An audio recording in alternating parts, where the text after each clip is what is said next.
안녕하세요. 굿모닝 성공투자의 아침 김은수 앵커입니다. 자, 우리 굿모닝 성공투자의 아침에서는요. 매주 월요일부터 금요일까지 그리고 아침 6시부터 7시까지 팍스경제TV의 최고의 증권 전문가들과 함께 주식 투자에 유용한 팁을 드리고 있습니다. 자, 최근 주요 시황이나 업종 분석 그리고 종목 분석이라든지 핫한 주식 시장의 이슈를 분석을 해드리고 있습니다. 자, 주식 투자에 반드시 필요한 기초 교육부터 심화 교육까지도 진행을 하고 있는데요. 방송 내용에 대한 질문이나 방송 자료, 분석 자료가 필요하신 분들은요. 여기 하단에 나와 있는 노란통 메신저를 통해서 누구나 무료로 받아가 보실 수가 있습니다. 자, 하단의 안내와 같이 노란통 메신저를 실행하시고요. 오픈 채팅방 검색을 누른 다음 하단에 안내되어 있는 오늘 방송을 진행하시는 전문가님의 키워드를 입력하셔서 검색하시거나 만약 그게 너무 귀찮다 하시는 분들이 계실 겁니다. 자, 오른쪽 하단에 나와 있는 QR코드를 이용하시면 되는데요. 자, 스마트폰을 꺼내셔서 카메라를 실행하시고 이 QR코드를 가져다가 대시기만 하시면 바로 입장이 가능합니다. 자, 입장하셔서 방송 보고 왔어요 라고 하시면서 교육 자료 그리고 시황 자료 그리고 종목 상담까지 다 편하게 받아 가보시길 바라겠습니다. 자, 본 방송은 녹화 방송입니다. 일정 부분 시차가 있을 수 있다는 것을 감안해 주시고 시청해 주시길 바라겠고요.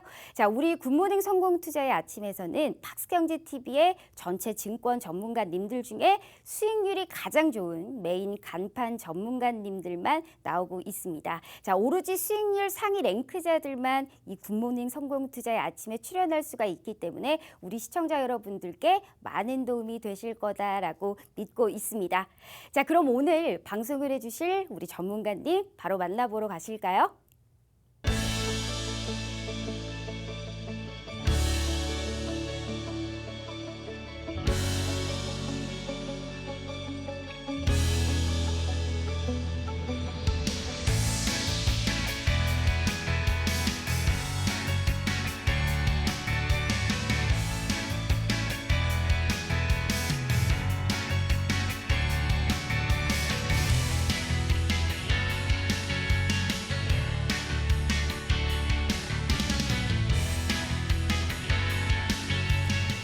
안녕하십니까. 굿모닝 성공투자의 아침 일부를 맡게 된 마스터 프로핏사단 카이로스 인사드리도록 하겠습니다.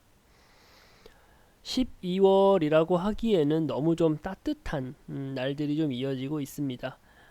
뭐 막연히 추울까봐 걱정하는 것보다는 따뜻해서 좋기는 한데 지구온난화 항상 그 나오는 그 말이 지금 이 서울 시내를 돌아다니는 저 자신한테 좀 체감이 되다 보니까 이게 정말 심각한 문제구나 라는 생각이 좀 드는 좀 너무 좀 속상한 따뜻한 12월인 것 같습니다.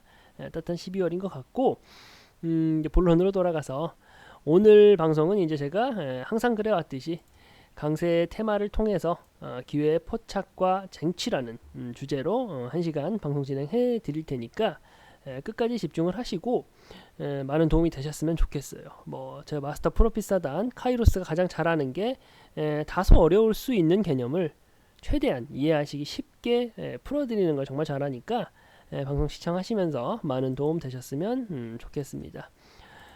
제 이제 그 매매 방식의 트레이드 마크라고 할 수 있는 게 탑다운 방식으로 매매하자. 탑다운 방식으로 매매하자가 이제 저의 매매 방식, 저의 매매의 핵심 사항인데 일단 전체 시장, 글로벌 시장이라든가 뭐 국내 시장 그 시황을 먼저 살펴보고 그 시황 내에서 어떤 업종, 어떤 테마가 좀 가장 유리한 테마이고 업종일지를 살펴본 다음에 거기서 이제 좀 핀셋으로 들어가서 좋은 종목을 좀 찾아보자, 추려내보자. 사실은 좋은 종목을 추려내기 위한 과정인 거죠. 과정인 건데 위에서부터 탑다운 방식으로 매매를 하다 보면은 방송을 시청하시는 회원님, 방송을 시청하시는 시청자분들이나 기존에 저랑 매매를 하고 있었던 저희 그 마스터 프로핏사단과 같이 매매를 하셨던 분들이 스스로가 좀 고개를 끄덕이는 매매를 할 수가 있습니다. 방송에 나온 사람이 시키는 대로 뭐 매수하고 매도하고 혹은 뭐 지인이 어떤 종목 좋다더라 매수해라 매도해라 이게 아니라 탑다운 방식으로 매매를 같이 이제 하다 보면은 나 스스로가 고개를 끄덕이면서 능동적인 매매를 할 수가 있습니다. 사실은 그 매매라는 것은 그렇게 해야 돼요. 누가 뭐 시킨다고 하고 누가 뭐 좋다더라 카더라 그런 말 듣고 매매하면은 글쎄요 결과가 좋지 않습니다. 그런 경우가 많다 보니까 저희 그 프로피사단과 함께 탑다운 방식으로 고개 끄덕여지는 좀 능동적인 매매를 하셨으면 좋겠다라는 말씀, 그리고 탑다운 방식으로 매매해야 된다라는 말씀 강조 한번 드리고, 그 안에서 제가 이제 그 이 시간에 가장 좀 집중하는 부분은 이쪽이죠. 가운데 있는 업종과 테마, 업종과 테마라는 부분을 좀 명확하게 구분을 하고 그것을 잘 정리할 수 있다라고 하면은 곳곳에 산재해 있는 기회, 이 기회가 뭐 결국은 좋은 종목, 저평가되어 있는 종목이겠죠. 기회를 우리가 잡을 수 있다라는 부분이고, 그렇다면 이제 너가 가져온 오늘의 업종과 테마가 뭔지 살펴보기 전에 전체 글로벌 시장 그리고 국내 시장을 토대로 해가지고 제가 탑다운 방식으로 오늘 1시간 방송 진행해 나가도록 할 테니까 일단은 그러면은 우리가 순서적으로 전체 시장, 위에서부터 내려가야 되니까 전체 시장이 어떤지를 좀 살펴보도록 할게요. 제가 이거 방송을 찍는 시점이 12월 15일, 그러니까 방송은 금요일 새벽 시간에 나갈 텐데 제가 이제 방송을 준비하는 시간은 수요일 기준입니다. 수요일 기준인데 보시면은 전체 코스피, 코스닥 양 지수 시장을 가져왔어요. 지수 이제 차트를 가져온 건데 계속 안 좋았죠. 전반적으로 계속 안 좋다가 제가 이제 지난주에 가져올 때도 좀 계속 좋지 않았는데 계속 안 좋다가 조금 이제 좀 반등을 하는가 보구나, 이제 좀 올라가는가 보구나 라고 좀 연쇄적인 좀 상승이 일어나다 여기 보시면은 수요일 기준인데 크게 못 올렸어요. 크게 못 올리고 또 크게 빠지지도 않고 양봉을 그리긴 했는데 3천선을 넘어가지는 못했어요. 3천선을 결국은 뚫지 못했는데 그 이유가 뭐냐? 가장 큰 그 메인 이벤트죠. FOMC가 이 방송이 나갈 때는 아마 이제 그 회의록이 이제 공개가 될 텐데 FOMC 이 내용이 발표가 아직 되기 전입니다. 그러다 보니까 사실 내용은 뻔해요. 사실 내용은 정말 뻔한데 뭐 금리 올릴 거다. 그리고 이제 양적 완화 좀 그만하고 테이퍼링, 그러니까 뭐 수도꼭지를 잡는다고 우리가 이제 표현을 하죠. 테이퍼링을 뭐 올 3월 내로 이제 마무리 지을 거다.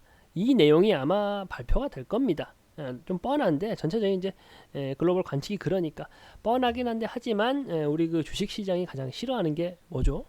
주식 시장이 가장 싫어하는 거, 불확실한 겁니다. 불확실성.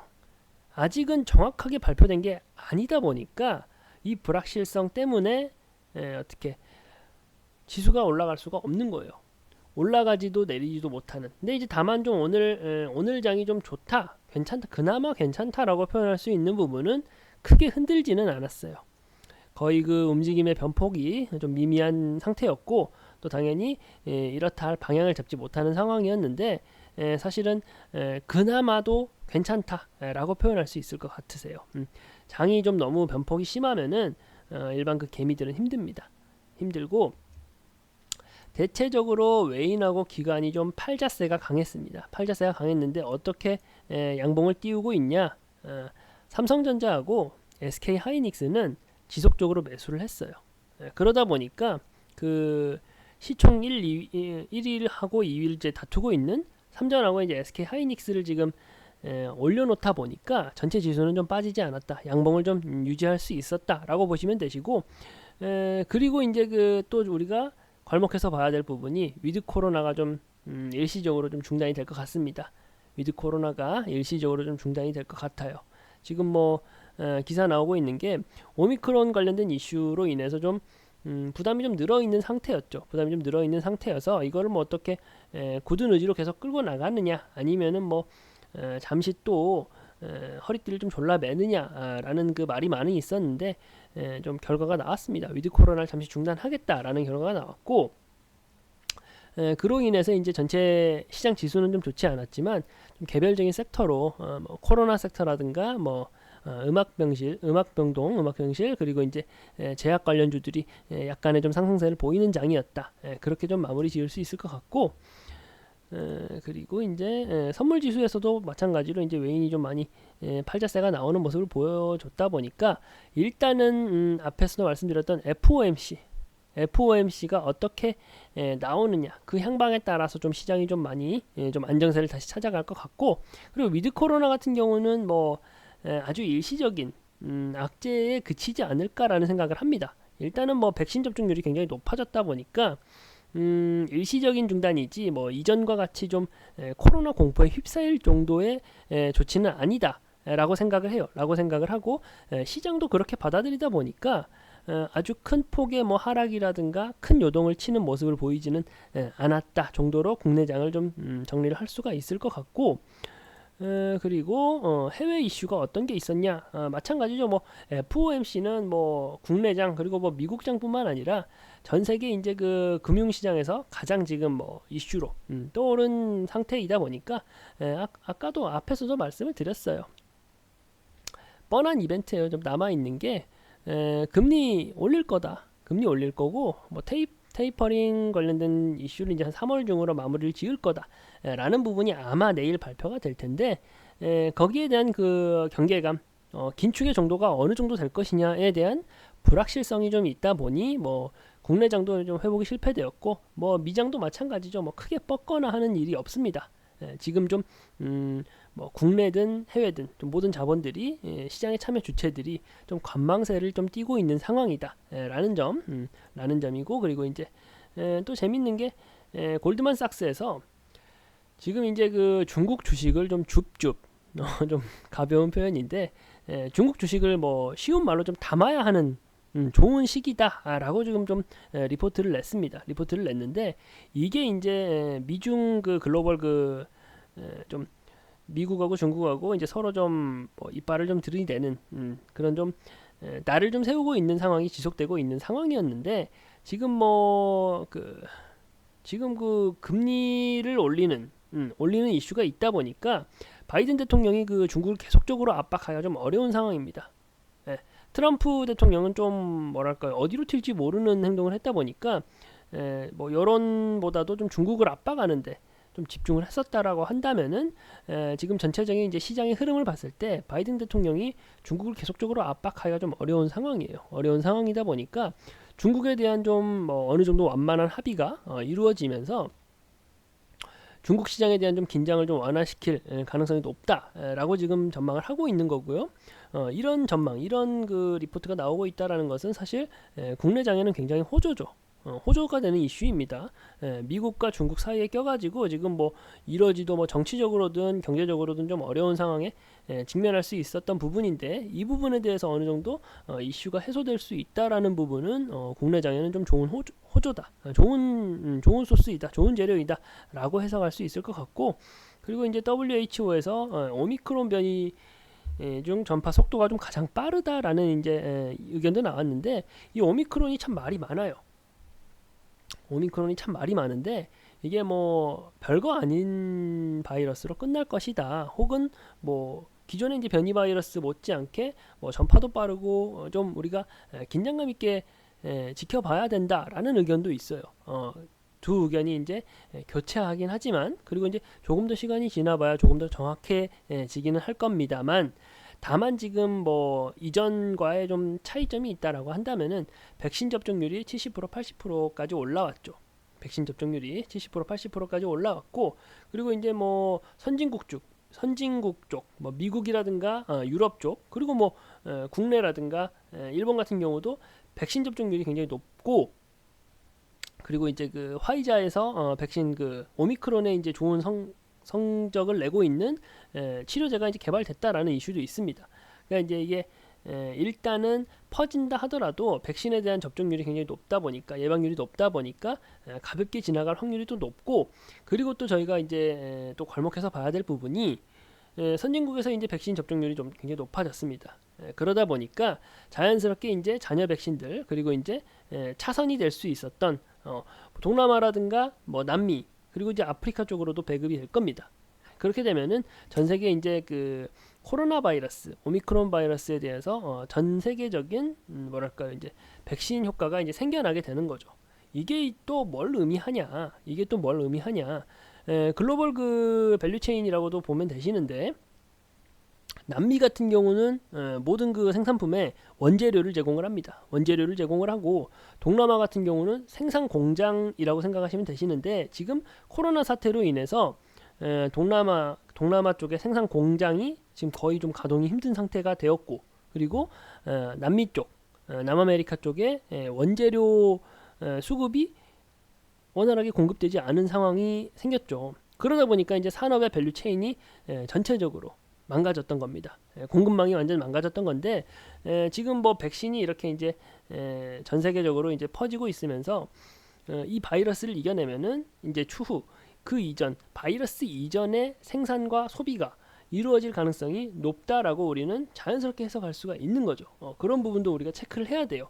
그러니까 이제 제가 다시 좀 간단하게 좀 정리를 해본다면은, 지금 뭐 국내 이슈라든가 해외 이슈 중에서 약간의 그 증시 상승에 대해서 브레이크를 거는 재료들도 있기는 하지만, 전체적으로 우리가 좀 살펴볼 때는 국내외, 그러니까 글로벌 경제에 좀 호신호탄, 좀 좋은 신호를 보내고 있는 재료들이 많이 있는 상황이다 라고 제가 좀 정리를 해볼 수 있을 것 같습니다. 그렇게 정리를 해볼 수 있을 것 같고, 그러면 이제 또 탑다운 방식이다 보니까 전체 시장은 뭐 간단하게 살펴봤어요. 간단하게 살펴봤고, 제가 오늘 좀 주목할 산업은 자동차 산업입니다. 자동차 산업인데, 뭐 몇 가지 좀 괄목할 만한 기사들을 가져와 봤어요. 미래차 시대가 가속이 되면서 정부에서 이제 내년에 자동차 관련된 예산을 30% 정도 늘리겠다라는 기사죠. 그리고 11월 수출액이 3개월 만에 증가세다. 11월 자동차 수출액이 3개월 만에 증가세를 가지고 있고, 그리고 이제 전 세계 자동차 시상식에서 우리 기업, 자랑스러운 우리 기업이 현대차 그룹이 올해 이제 글로벌 빅3에 도전을 하겠다라는 기사예요. 지금 이제 전체 시장을 살펴봤고, 자동차 산업이 현 시점에서 왜 좋은지에 대해서 제가 좀 이 뒤에 설명을 해드릴 텐데, 일단은 뭐 정부에서도 미는 산업이고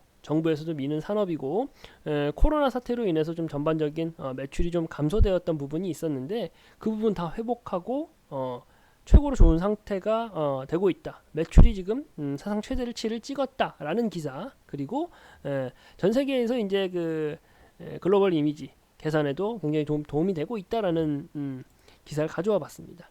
자동차 쪽에서 자동차 산업이 그렇게 지금 좋은 상태라는 거고, 제가 이제 탑다운 방식으로 매매하는 게 왜 좋은지에 대해서는 사실은 이제 결과로 말씀을 드리고 있어요. 지난 시간에 말씀드렸던 이제 제이 콘텐트리 지금 어떻죠? 시장이 지금 좋진 않아요. 지지부진한 상황인데도 불구하고 그 기본적인 펀더멘털을 유지하면서, 좋은 수급을 유지하면서 상승 랠리를 계속 이어가고 있습니다. 제이 콘텐트리뿐만이 아니죠. 이 시간에 말씀드린 거예요. 이 시간에 말씀드린 건데, 테크윙도 마찬가지였습니다. 반도체 업황을 설명을 해드리면서, 그것도 마찬가지로 탑다운 방식으로 설명을 해드렸죠. 탑다운 방식으로 반도체 업황을 설명해드리면서 테크윙이라는 좋은 종목도 말씀을 드렸어요. 지금까지도 수급 상황이 좋고 기업의 분석 상황이 기술적으로든 기본적으로든 다 좋습니다. 이런 종목들 다 이 시간에 제가 말씀을 드렸어요. 전체적인 시장 위에서 전반적인 시장에 대해서 제가 같이 살펴보았고, 이제 좋은 산업, 자동차 산업이라고 미리 말씀드렸어요. 자동차 산업에 대해서 살펴보고, 또 그리고 어쩌면 또 가장 중요한 부분이죠. 어떤 좋은 종목까지 같이 좀 살펴보는 시간 갖도록 하겠습니다. 잠깐 쉬었다 오겠습니다.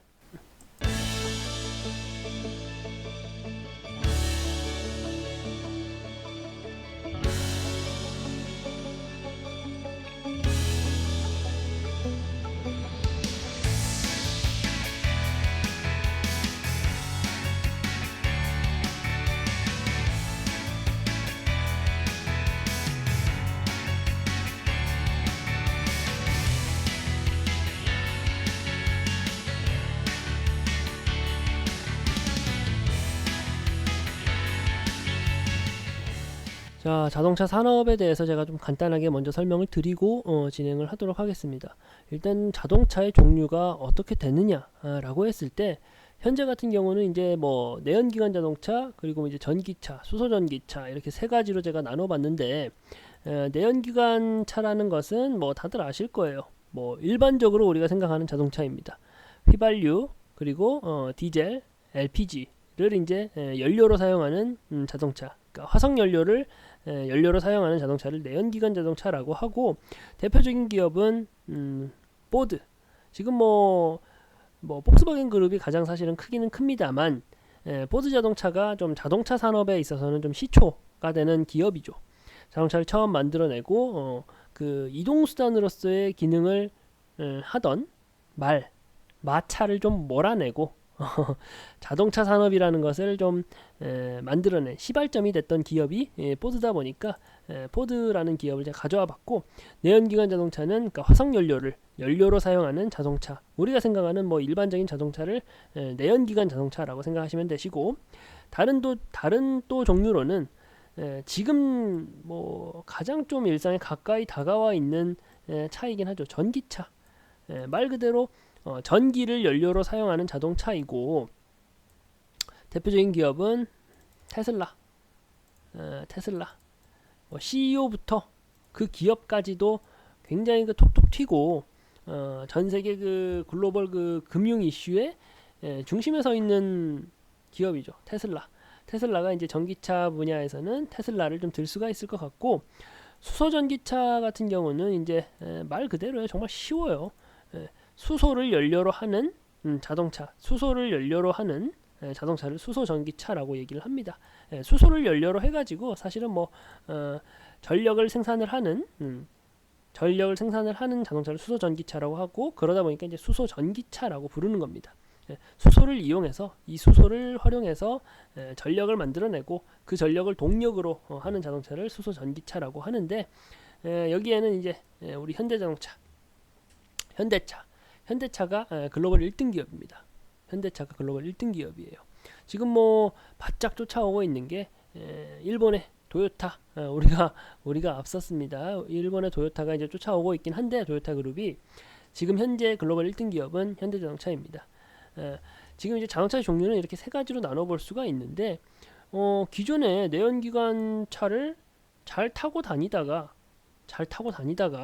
갑자기 왜 뭐 전기차라든지 수소 전기차 같은 변종들이, 기존과 좀 다른 변종들이 왜 나타나게 됐냐를 따지고 들어가면은 지속 가능한 성장이라고 적어놨어요. 친환경이라고 적어놨는데, 파리 기후 협약 있잖아요. 파리 기후 협약을 통해 가지고 지구 온난화, 제가 이제 가장 처음에도 이제 그 가벼운 말을 하면서 얘기했던 부분인데, 12월 달이 너무 좀 따뜻하다라고 하면서 좀 가볍게 분위기를 좀 풀 겸 말씀드렸던 부분인데, 지구 온난화의 주범으로 꼽히는 게 탄소입니다. 탄소.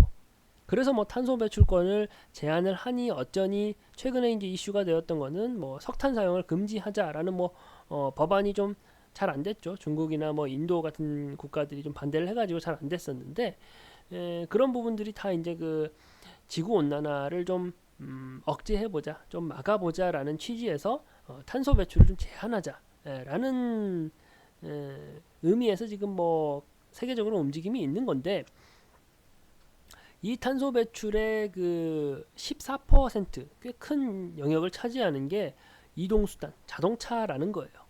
그러다 보니까 우리 그 좀 지구 온난화의 주범인 이동수단, 내연기관 자동차를 좀 점진적으로 좀 없애보자라고 하는 취지에서 나오게 된 게 이제 전기차이고 수소 전기차입니다. 수소전기차예요.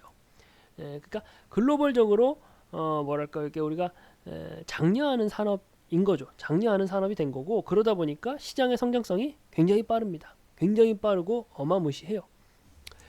포드 자동차가 이제 설립이 된 지가 1903년, 4년, 지금 100년도 넘었어요. 100년이 넘는 역사를 가진 포드 자동차인데, 포드 자동차뿐만 아니라 뭐 폭스바겐 그룹이라든가 뭐 기존에 이제 그 탄탄하게 사업을 영위하고 있는 완성차 기업들이 많이 있는데도 불구하고, 지금 이제 뭐 생긴지도 얼마 되지 않았던 테슬라가 전 세계 자동차 산업에서 시가총액이 가장 높은 기업입니다.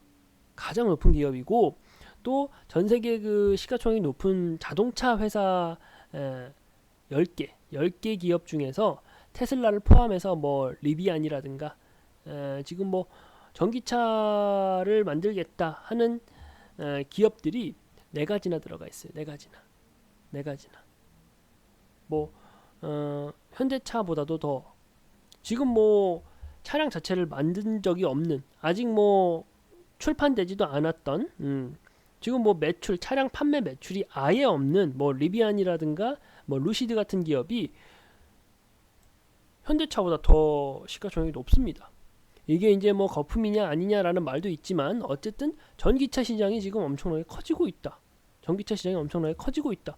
그렇다면 수소차 시장은 어떠냐? 수소차 시장은 어떠냐? 전기차 시장이 커지고 있는 부분은 우리가 생각하는 그 뭐 승용차 부분에서의 시장이 커지고 있는 거고, 수소 전기차 같은 경우는 좀 우리가 상용차라고 얘기하죠. 상용차. 그러니까 이제 상업적으로 사용되는 자동차로 이제 뭐 좀 승용차보다는 좀 큰 뭐 트럭이라든가 화물 트럭이라든가 혹은 뭐 버스라든가 그런 부분의 차들에서 더 이제 유리하다라고 해가지고 좀 수소 전기차 쪽은 상용차 쪽으로 특화가 되고 발전이 되고 있는 상황이다. 라는 부분 좀 알고 계시면 될 것 같고, 일단은 그럼 내연기관 자동차만 있던 자동차 종류에서 전기차하고 수소 전기차가 만들어지게 된 게 지속 가능한 성장, 그러니까 친환경과 굉장히 좀 밀접하게 관계가 있다.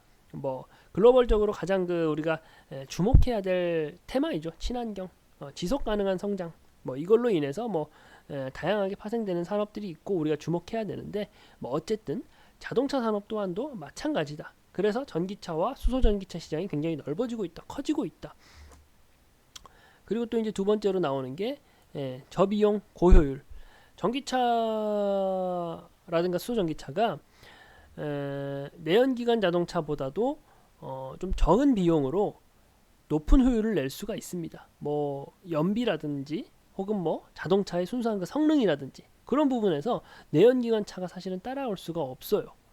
따라올 수가 없는 성능을 내고 있어요. 그러니까 환경을 생각해서도 지속 가능한 성장이라는 키워드에 맞춰 봐서도 전기차하고 수소 전기차가 이제 발달이 돼야 되는 부분인데, 거기에 더해 가지고 효율성도, 비용은 낮고 효율은 높은 전기차와 수소 전기차로 앞으로는 대세가 꺾였다. 이제 그렇게 시장이 형성될 것이다 라는 부분을 우리가 좀 알아두고 체크하셔야 되시는 부분이고, 그리고 그 자동차라는 게 어떻게 구성이 되냐, 뭐 전기차건 뭐 내연기관 자동차건 수소 전기차건 어떻게 구성이 되냐라고 이제 봤을 때 일단은 뭐 내연기관 자동차 기준으로 제가 설명을 드릴게요.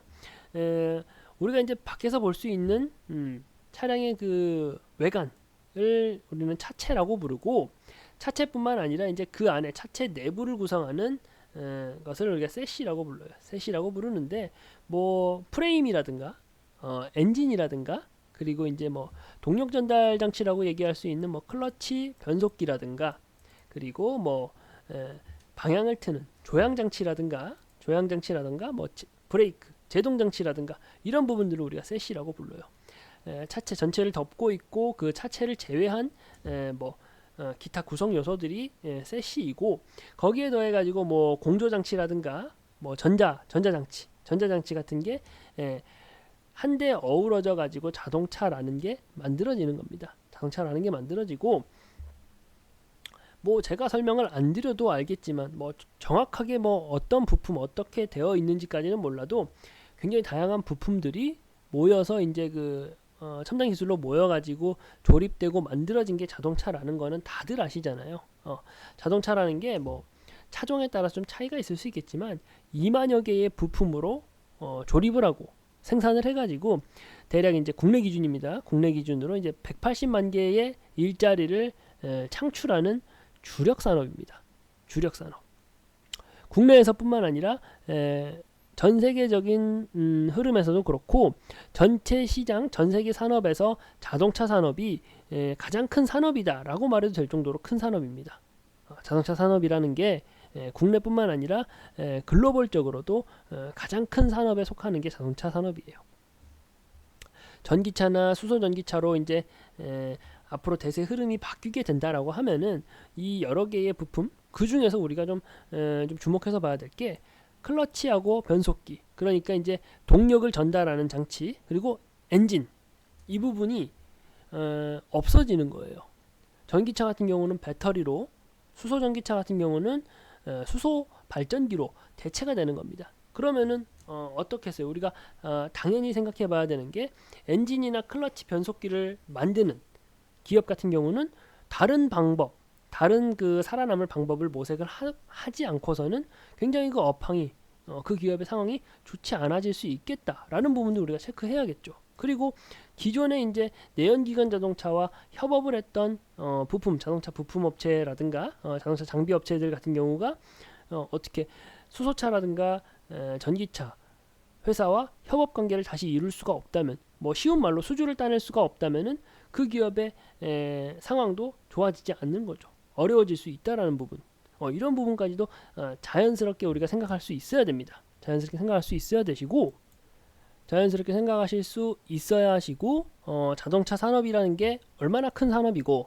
얼마나 큰 밸류 체인으로 뭐 노동시장에서도 중요한 산업이라는 거, 그 부분 좀 우리가 좀 체크해 두셔야 될 것 같고, 앞에서 제가 말씀드렸던 전기차, 수소전기차, 그럼 이 차이가 뭐냐? 전기차하고 수소전기차 쪽으로 시대가 바뀐다, 자동차 산업이라는 게 크게 이제 머리를 틀었다라는 부분까지는 이해하겠는데, 이 둘은 무슨 차이가 있냐라고 한다면은, 일단 가장 첫 번째로 이제 연료가 수소를 쓰냐 전기를 쓰냐의 차이가 있습니다. 수소를 쓰냐 전기를 쓰냐의 차이가 있고, 그리고 이제 전기차 같은 경우는 이제 좀 어느 정도는 대중화가 돼 있다 보니까 많은 그 시청자분들이라든가 회원님들도 아실 거예요. 직접 뭐 운영을 하시는 분들도 계실 거고, 가장 좀 골치 아픈 부분 중에 하나가 배터리를 통해 가지고 배터리를 충전하고 소진되면 충전하는 방식으로 전기차가 이제 운영이 되다 보니까 충전 시간이라는 좀 애로 사항이 있습니다. 반면에 수소차 같은 경우는 지금 뭐 우리가 주유소 가서 기름을 넣듯이 마찬가지로 고압 수소를 차에다가 바로 주입하는 형태이다 보니까 충전 시간이 짧아요. 그런 차이가 있어요. 그런 차이가 있고, 뭐 주행 거리도 수소차가 약간 더 깁니다. 보편적으로 주행 거리도 약간 더 길고, 여기 장점을 읽어보시면은 이제 수소차가 사실은 또 지속 가능한 성장에서 봤을 때 조금 더 클린한 에너지입니다. 조금 더 청정 에너지예요, 전기차에 비해서. 그리고 이제 수소라는 것 자체가 자동차뿐만 아니라 전 산업에 쓰일 수 있는 기술이기도 합니다. 전 산업에 쓰일 수 있는 기술이기도 하고, 그러니까 이제 전기차 대비해 가지고 충전 시간이 현저히 짧다, 그리고 주행 가는 거리도 현저히 길다 라는 장점이 있지만, 수소차 같은 경우는 전기차에 비해서 전반적인 뭐 생산 공정이라든가 혹은 뭐 충전 시설 같은 거 설치하는 비용이 현저히 비쌉니다. 아직까지 현저히 비싼데, 일단은 자동차 산업에서, 자동차 종류는 내연기관 차에서 수소차, 전기차로 온다라는 것은 다들 알고 계실 거고 제가 설명을 해드렸고, 수소차 같은 경우는 이제 어떤 장점이 있고 어떤 단점이 있는지 제가 설명을 해드렸습니다. 근데 승용차 같은 경우는 이러한 장점들, 전기차의 장점들 때문에 승용차 같은 경우는 전기차 분야로 굉장히 특화가 되고 있어요. 굉장히 특화가 되고 있고, 수소차는 사실은 일본의 도요타 그룹하고 우리 현대기아차, 현대차 그룹만 수소차에 매진을 하고 있습니다. 벤츠 같은 경우도 독일의 벤츠 같은 경우도 수소차 관련돼서 이제 그 연구개발비를 많이 쏟아붓다가 최근에는 아예 포기했어요. 우리는 이제 전기차만 하겠다라고 선언을 했어요. 근데 왜 현대차는 계속 이 수소차를 고집을 하느냐? 일본의 그 도요타하고, 현대차 같은 경우는 일단 제가 말씀드렸다시피 수소라는 그 원자는 전 산업에 있어서 굉장히 미래 그 성장이 기대되는 원자입니다. 그러니까 자동차 분야에서도 분명히 특화가 될 수가 있지만, 자동차 분야를 넘어서 전 산업에 굉장히 수소는 클린한 에너지고 굉장히 그 발전 가능성이 많이 있는 원료다 보니까, 지금 뭐 우리나라가 원재료는 없지만 뭐 지하 자원이라든가 자원은 없지만 기술을 토대로 해가지고 산업을 발전시키고 있는 나라잖아요. 근데 이제 이 수소라는 거는 뭐 어느 특정 나라에 있는 게 아니라 전 세계 어디에도 있습니다. 수소라는 건 어디에도 있는데 이것을 활용하는 기술이 없어요. 이것을 활용하는 기술이 없고 앞으로 뭐 20년, 30년 후의 미래 사회에서는 이 수소를 어떻게 활용할 수 있는 기술을 갖추었냐에 따라서 선진국의 그 패권이 갈릴 겁니다. 지금 같은 경우는 뭐 원유를 생산하는 지금 뭐 중동이나 아랍 같은 곳이 전 세계 글로벌 패권을 쥐고 있듯이 앞으로는 이 수소를 그 이용할 수 있는 기술을 어떻게 보유하느냐가 글로벌 경제를 이제 좌지우지하는 선진국 반열에 들어갈 수 있냐를 판단하는 기준이 되는 게 수소 에너지입니다. 그러다 보니까 이제 현대차가 놓지 않고 있는 건데 도요타하고 좀 차이가 있다라는 점은 도요타 같은 경우는 이 수소차에 올인을 했습니다. 올인. 그래서 이제 이번에 선언을 한 게 전기차도 같이 하겠다라고 선언을 하고 있는 건데 현대차 같은 경우는 투트랙으로 수소차는 물론이고 전기차까지도 같이 개발을 하고 있어요. 뭐 실제로 지금 뭐 루시드라든가 뭐 다른 뭐 리비안에 비해서는 전기차에 대한 그 전기차 생산에 대한 그 기대감이 낮기는 합니다만 테슬라 다음으로 현대차가 전기차 판매량은 전 세계에서 두 번째, 세 번째 들어가고 있는 게 바로 현대차입니다. 그러니까 현대차 같은 경우는 수소차에만 올인하고 있는 게 아니에요. 투트랙으로 전기차에서도 굉장한 성과를 내고 있고 그런 차이를 가지고 있다라는 점도 우리가 체크를 좀 해보셔야 되는데 여기서 하나 이제 그 짚고 가야 될 포인트가 기술의 혁신이나 기술의 발전을 통해 가지고 이 판도가 지금은 전기차가 더 승용차 부분에서도 유리한 상황이긴 한데 이 판도가 어떻게 바뀔지 전기차로 갈지 수소 전기차로 갈지는 아직은 확실하지 않다. 다만 두 전기차든 수소 전기차든 그 자동차 시장을 이끌어갈 새로운 그 산업이고 섹터로 넘어가고 있다라는 부분은 알고 계셔야 되는 거죠. 그 부분을 우리가 체크를 해두셔야 되는 부분입니다. 현대차 같은 경우가 이제 뭐 내연기관 자동차는 물론이고 전기차라든가 수소 전기차까지 모든 자동차를 이제 다루다 보니까 완성차를 다루다 보니까 국내 자동차 산업을 말할 때 현대차에 대해서 말하면 된다라고도 말씀을 드릴 수가 있어요. 거기서 이렇게 볼 때 지금 이제 한국의 우리나라의 전기차 보급 목표가 내년에는 이제 올해보다 100% 이상의 성장을 할 것이다. 100% 이상 판매량 증가를 목표로 두고 있습니다. 목표로 두고 있고 수소차는 판매량의 70%를 증가시키려고 정부에서 목표치로 제시를 하고 있는 거예요. 그리고 이제 여기서 보시는 이미지가 현대기아차가 이제 22년도에 출시할 자동차에 대한 이제 그 자료인데 여기에서 이제 제가 빨갛게 그 칠을 해놨어요. 저게 다 전기차입니다. 전기차고 수소차고. 그러니까 이미 현대차나 현대기아차가 글로벌 자동차를 판매할 때 전기차 판매 비중이 절반을 넘어간다는 겁니다. 내연기관 차는 생산을 좀 줄이고 있는 거죠.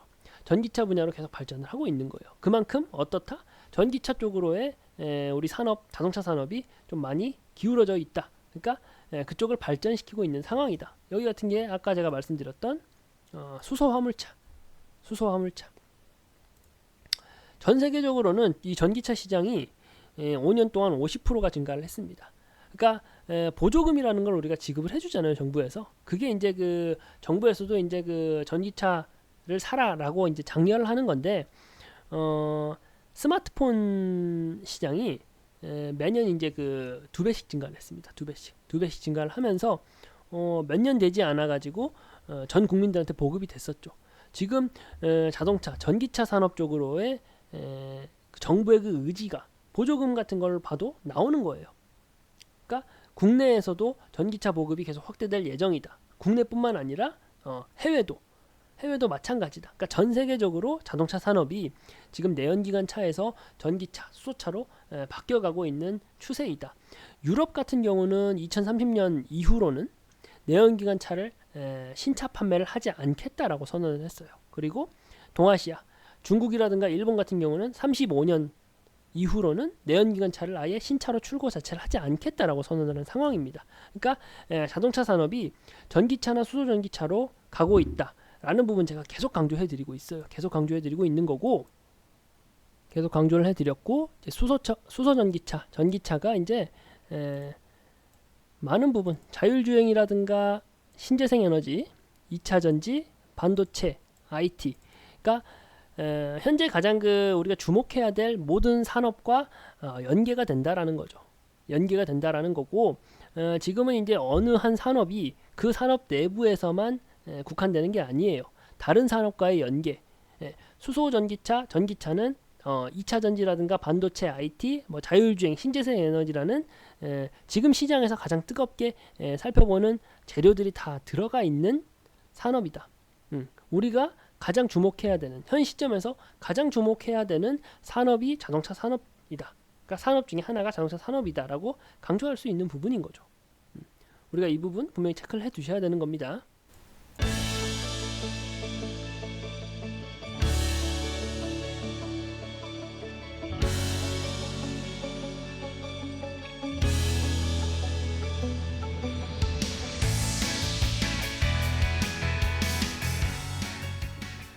자동차 산업이 이제 현재 글로벌 시점에서 왜 중요한 산업인지에 대해서 제가 살펴봤고, 그러면은 이제 핀셋으로 탑다운 방식으로 했을 때 어떤 종목들이 좀 유망한지 또 역시 좀 가져와야죠. 세 가지 종목 가져와 봤는데, 현대차, SL, 한라홀딩스 이렇게 가져왔습니다. 현대차 같은 경우는 뭐 다들 아시겠지만 다들 아실 테니까 간단한 설명은 좀 제쳐두고, SL이나 한라홀딩스 같은 경우는 자동차 전장 부품을 생산하는 회사입니다. 자동차 전장 부품, 전자장비를 이제 생산하는 기술을 보유한 회사들인데, 그렇다 보니까 이제 업서전 앞으로 이제 입지가 점점 더 작아질 내연기관 자동차가 아닌 전기차라든가 수소 전기차에도 전장 부품 기술은 당연히 들어가다 보니까 자동차 산업의 큰 흐름 속에서도 뒤처질 게 없는 기업들이다 라고 말씀드릴 수 있을 것 같아요. 라고 말씀드릴 수가 있을 것 같고, 현대차 같은 경우에 이제 차트하고 수급 상황을 좀 볼 때 일단은 좀 계속 눌려 있는 상황이에요. 자동차 산업 자체가 제가 가져왔던 이유 중에 가장 큰 게 전체적으로 좀 매출이 많이 나오지 않으면서 좀 눌려 있는 상황이었어요. 자동차 산업 전반이 좀 눌려 있는 상황에서 치고 올라가는 시점입니다. 치고 올라가는 시점이다 보니까 제가 가져왔었고, 현대차 같은 경우도 일단 뭐 저점에서는 약간의 반등을 한 모습을 보였지만 아직 큰 상승을 나오지는 않았거든요. 아직 큰 상승이 나오진 않은 상태이고, 수급 상황을 볼 때도 지금 기관이 계속적으로 사자세가 이어지고 있는 상황입니다. 현대차 계속적으로 사자세가 이루어지고 있는 상황이고, 전반적으로 아직은 많이 눌려 있는 상태다라고 말씀드릴 수가 있을 것 같고, 그리고 이제 기본적인 분석으로 봤을 때도 현대차 매출에 계속 늘고 있습니다. 계속 늘어나고 있고, PBR이라든가 PER 상태도 굉장히 양호합니다. 너무 작네요. 굉장히 양호하고, 기본적으로도 기술적으로도 현대차 지금 현재 시점에서 굉장히 좀 저평가되어 있고, 그리고 탄탄한 재무구조 가지고 있다라는 점 제가 말씀드리는 거고, 내연기관 자동차는 물론이고 뭐 전기차, 수소차 생산의 판매까지 다 하고 있습니다. 현대차. 현대기아차라도 말씀드릴 수가 있는데, 일단은 현대차 전부 다 이제 생산하고 판매하는 걸 다 가지고 있고, 수소라든가 로봇 관련된 미래 핵심 성장 동력에 투자를 좀 아끼지 않고 있는 기업이에요. 그러다 보니까 이제 우리가 사격을 한다고 했을 때 관역이 많으면 많을수록 좋잖아요. 현대차 같은 기업이 지금 뭐 기술적으로도 기본적으로도 빠지지가 않는데, 지금 관역이 정말 많은 상태예요. 수소, 로봇, 전기차, 수소차, 그리고 이제 수소 관련된 산업까지도 전체적으로 지금 현대차가 가지고 있는 무기가 많은 기업이다라고 말씀드릴 수가 있는 것 같은데, 현대차 모르시는 분들 없으시잖아요. 현대차 좀 지켜봐 보세요. 이거 굉장히 시총도 높고 지금 좀 걱정 없이 좀 우리가 매집할 수 있는 정말 좋은 종목이지 않나라고 저는 그렇게 봅니다. 뭐 하나 빠지는 게 없어요. 뭐 하나 좀 이건 불안한 요소인데 싶은 게 단 하나도 없는 게 지금 현대차라고 저는 보고 있어요.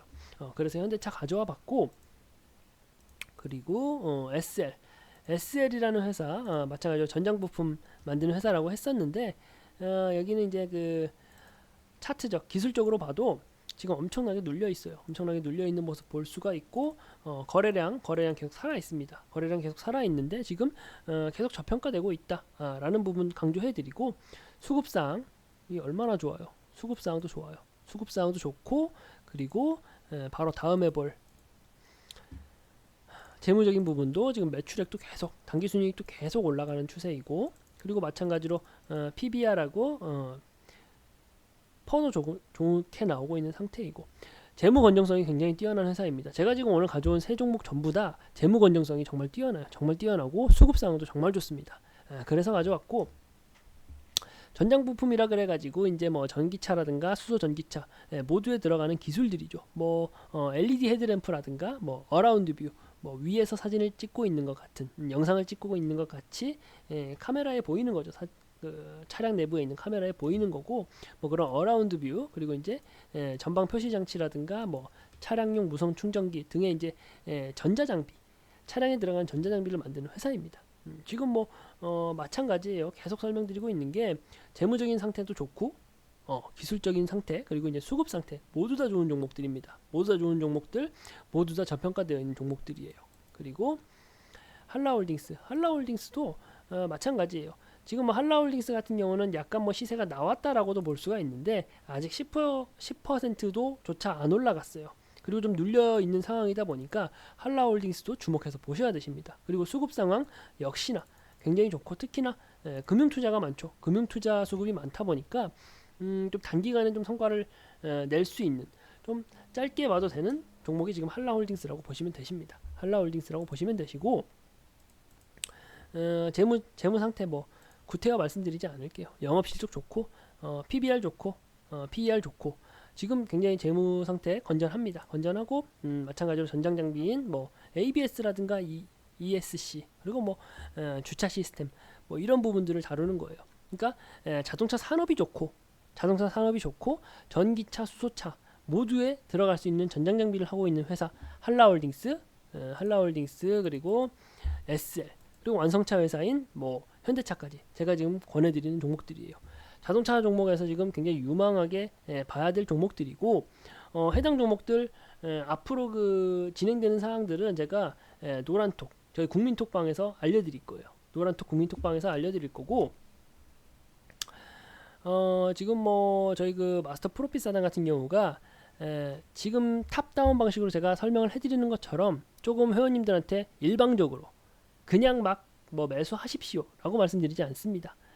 좀 쉽게 쉬운 교육을 통해 가지고 회원님들한테 탑다운 방식으로 이러이러한 상황 속에서 우리가 선정한 종목이니 잘 살펴보시라. 잘 살펴보시고 같이 매매해보자 라는 뉘앙스로 저희가 이제 그 종목을 제공을 해드리기도 하고 그리고 이제 교육 자료도 많이 보내드리고 있다 보니까 제 생각엔 그래요. 매매를 하실 때 좀 가장 우리가 올바른 방식으로 매매를 하기 위해서는 나부터가 좀 알아야 된다. 나부터가 쉽게 산업에 대한 이해, 그리고 전체적인 글로벌 시장에 대한 이해를 가지고 종목을 선정하고 종목을 매집하고 매수하고 매도하고 그런 사이클로 진행이 돼야 되는데 저희 그 마스터 프로핏 사단이 또 추구하는 방향이 그것입니다. 그것이다 보니까 우리가 이제 그 전체 시장을 좀 관망을 할 때 우리 그 마스터 프로핏 사단의 이제 노란톡 국민톡방에 들어오셔서 같이 좀 도움을 받고 매매를 하시면 회원님들한테도 분명히 좀 도움이 되지 않을까라는 부분 한 번 더 강조를 해드리면서 제가 앞에 찝어드렸던 관심 종목들 좀 더 디테일하게 같이 좀 알아보고 매매하실 분들은 아래에 있는 노란톡 국민톡방 들어오셔가지고 같이 매매하시고 좀 웃는 일이 많아졌으면 좋겠습니다. 오늘 방송 이렇게 마치도록 하겠습니다. 감사합니다.